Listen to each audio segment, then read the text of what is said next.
দর্শক, নিশ্চয়ই পুরো দেশের মানুষ একটা শ্বাসরুদ্ধকর অবস্থায় রয়েছে। যে কোনো মুহূর্তে গৃহযুদ্ধ বাঁধতে পারে, বাঁধানো হতে পারে, তেমন একটি ধারণা মানুষের মধ্যে বদ্ধমূল হয়েছে। কিন্তু কেন এই গৃহযুদ্ধের ডাক প্রকাশ্যে অনেকেই তো দিচ্ছিলেন, সমন্বয়কদের, অনেকে উপদেষ্টা পরিষদে থাকা ছাত্র প্রতিনিধিদের কেউ কেউ আওয়ামী লীগকে তারা চায় না। আচ্ছা, কেন চায় না? মূল বিষয়টি আসলে কি? মূল বিষয়টি কি জানেন?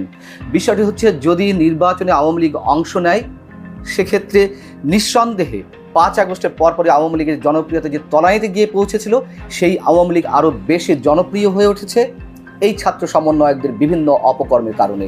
এবং নির্বাচনে অংশ নিলে ছাত্র সমন্বয়কদের যে জনপ্রিয়তায় ধীরে ধীরে ধস নামছে, ধীরে ধীরে বলবো, আমরা বলবো যে 6-7 মাসের মধ্যে তাদের জনপ্রিয়তা এখন 5 আগস্টের আওয়ামী লীগের মতন হয়েছে, একেবারে তলানিতে গিয়ে পৌঁছেছে। কিছু মানুষ হয়তো এখনও তাদের পক্ষে আছে, কিন্তু কতটা? সাম্প্রতিক সময়ে তাদের বিভিন্ন কর্মসূচিতে আমরা তার বিভিন্ন ধরনের উদাহরণ পাচ্ছি। এখন নির্বাচনে আওয়ামী লীগ গেলে কি হবে? নির্বাচনে গেলে এটিই হবে যে বিএনপি হয়তো তার জনপ্রিয়তার জায়গা থেকে সরকার গঠন করতেই পারে, দ্বিতীয় পর্যায়ে হয়তো আওয়ামী লীগ আসবে, তৃতীয় চতুর্থ পর্যায়ে জামাত কিংবা এই ছাত্র সমন্বয়কদের যে দল এনসিপি, জাতীয় নাগরিক পার্টি, হয়তো সেখানে যেতে পারে। অনেকে বলেন যে জাতীয় নাগরিক পার্টি নির্বাচনে অংশ নিলে এর 2 জন প্রার্থীও সিট জয়লাভ করতে পারবে না, নির্বাচনে 2টো সিটও তারা অর্জন করতে পারবে না। বাস্তবতা তাই বলে।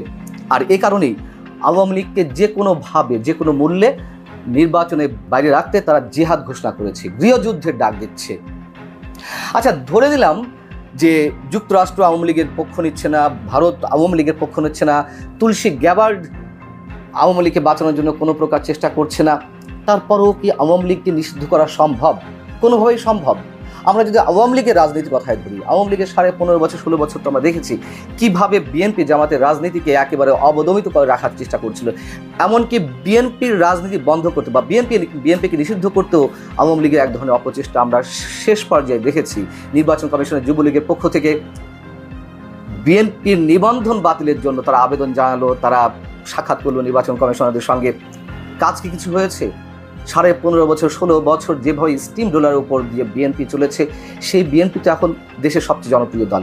আমি বলতে চাচ্ছি এটি, বিএনপি আওয়ামী লীগের শেকড় সমাজের, রাষ্ট্রের, দেশের শেকড়ে এমনভাবে গ্রথিত যে নিষিদ্ধ করলেও এই দলগুলোকে নিষিদ্ধ করা সম্ভব না, মানুষের মাঝ থেকে মুছে ফেলা সম্ভব না। কিন্তু সেই চেষ্টাটি এনসিপি, জাতীয় নাগরিক পার্টি বা ছাত্র সমন্বয়করা, কথিত ছাত্র সমন্বয়করা দাবি তুলছেন। তারাও ভালো করে জানেন যে এটি সম্ভব না, কিন্তু ওই যে ক্ষমতার লোভের বশবর্তী হয়ে তারা যা ইচ্ছে তাই করছে। তাদের আস্থার জায়গাটি কোথায় দেখুন।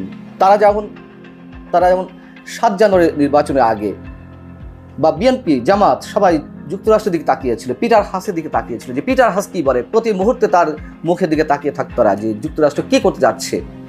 এমনকি 5 আগস্টের আগে শেখ হাসিনার বিরোধী আন্দোলনে এই সাবেক ছাত্র সমন্বয়করা যে যুক্তরাষ্ট্রের সঙ্গে যোগাযোগ করেছে, তা তো আসিফ মাহমুদের কথাতেই স্পষ্ট হয়ে উঠেছে যে তারা নিয়মিত ইউএস এম্বাসির সঙ্গে যোগাযোগ রাখতো। তো এখন আমি যখন কথা ধরে নিলাম যে যুক্তরাষ্ট্র যদি আওয়ামী লীগের জন্য কিছু না করার চেষ্টাও করে, ভারত যদি না করে, তাও কি আওয়ামী লীগের রাজনীতি নিষিদ্ধ করা সম্ভব? সেইখানে তারা এখন সেই যুক্তরাষ্ট্রের যে চিন্তাভাবনা, সেটিকে গুরুত্ব দিতে চাইছে না। হয়তো গুরুত্ব তারা ঠিকই দিচ্ছে, এখন তারা যা ইচ্ছে তাই করতে চাচ্ছে, সেই জায়গা থেকে তারা বুঝেও না বোঝার চেষ্টা করছে। তুলসী গ্যাবারের সঙ্গে শেখ হাসিনার বৈঠক হয়েছে, এমনকি খবর ছড়িয়ে পড়েছিল, এবং আমি সেটি সমীকরণ মেলানোর চেষ্টা করছিলাম আমার একটি কন্টেন্টে, যে সত্যি কি তুলসী গ্যাবার্ড শেখ হাসিনার সঙ্গে বৈঠক করেছেন। এবং সেই কন্টেন্টের আমি কিন্তু বলিনি তুলসী গ্যাবার্ড শেখ হাসিনার সঙ্গে ডেফিনেটলি বৈঠক করেছেন। আমি প্রশ্ন তুলতে চেয়েছিলাম যেগুলো ছড়িয়েছে বা ছড়াচ্ছে সেটির সম্ভাবনা কতটা।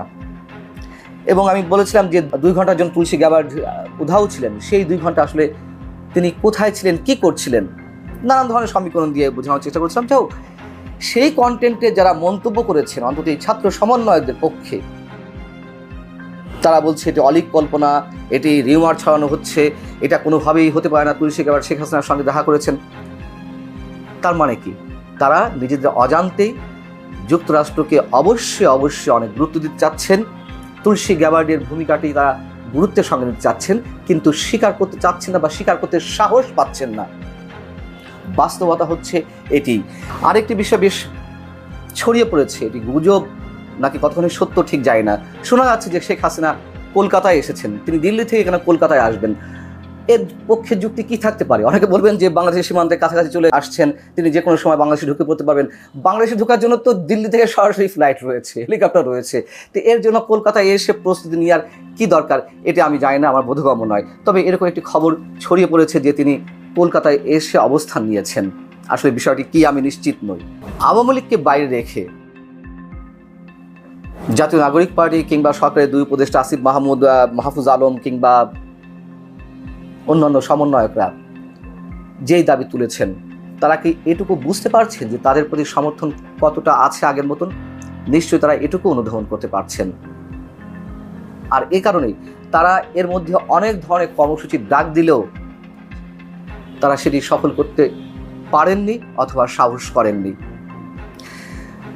যুদ্ধ অপরাধ প্রসঙ্গে নাহিদ ইসলামের যে বক্তব্য, যদি সেটিকে সামনে এনে প্রশ্ন করি, আওয়ামী লীগের বিরুদ্ধে গণহত্যার অভিযোগ, আওয়ামী লীগ গুম করেছে, খুন করেছে, আমরা নিজেরও চাই যারা এর সঙ্গে জড়িত তাদের প্রত্যেকের বিচার হোক, কিন্তু দল হিসেবে নয়।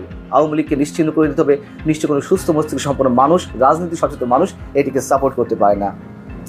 কিন্তু যে প্রসঙ্গে আমি একটু বলতে চাচ্ছি যে যুদ্ধ অপরাধ ইস্যুতে, তো আওয়ামী লীগ যদি গণহত্যার সঙ্গে জড়িত থেকেই থাকে, তার বিচার যদি এই ছাত্র সমন্বয়করা চেয়ে থাকেন, তাহলে ৭১ ইস্যুতে তারা কেন কোনো কথা বলছেন না? এবং এই প্রশ্নটি শুক্রবার তাদের একটি সংবাদ সম্মেলনে করা হয়েছিল এক সাংবাদিকের পক্ষ থেকে, যে যুদ্ধ অপরাধ ইস্যুতে তারা কিছু বলছে না কেন।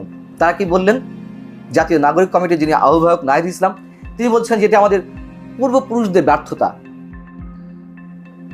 স্বাধীনতা সংগ্রামের মতন কোনো ইস্যু, মুক্তিযুদ্ধের মতো কোনো ইস্যু, এটা শুধুমাত্র পূর্বপুরুষদের কাঁধে দায় চাপিয়েই বসে থাকা যায় না। এটি আমাদের নিরন্তর চেতনার বিষয়। যতদিন বাংলাদেশ থাকবে ততদিন ২৪-এর চেতনা নয়, ৭১-এর চেতনা থাকবে। ২৪টা শুধুমাত্র একটি স্বৈর শাসন হটানোর জন্য একটা আন্দোলন ছিল, আর ৭১ নিঃসন্দেহে একটি জনযুদ্ধ, একটা ভূখণ্ডের উদ্ভবের জন্য,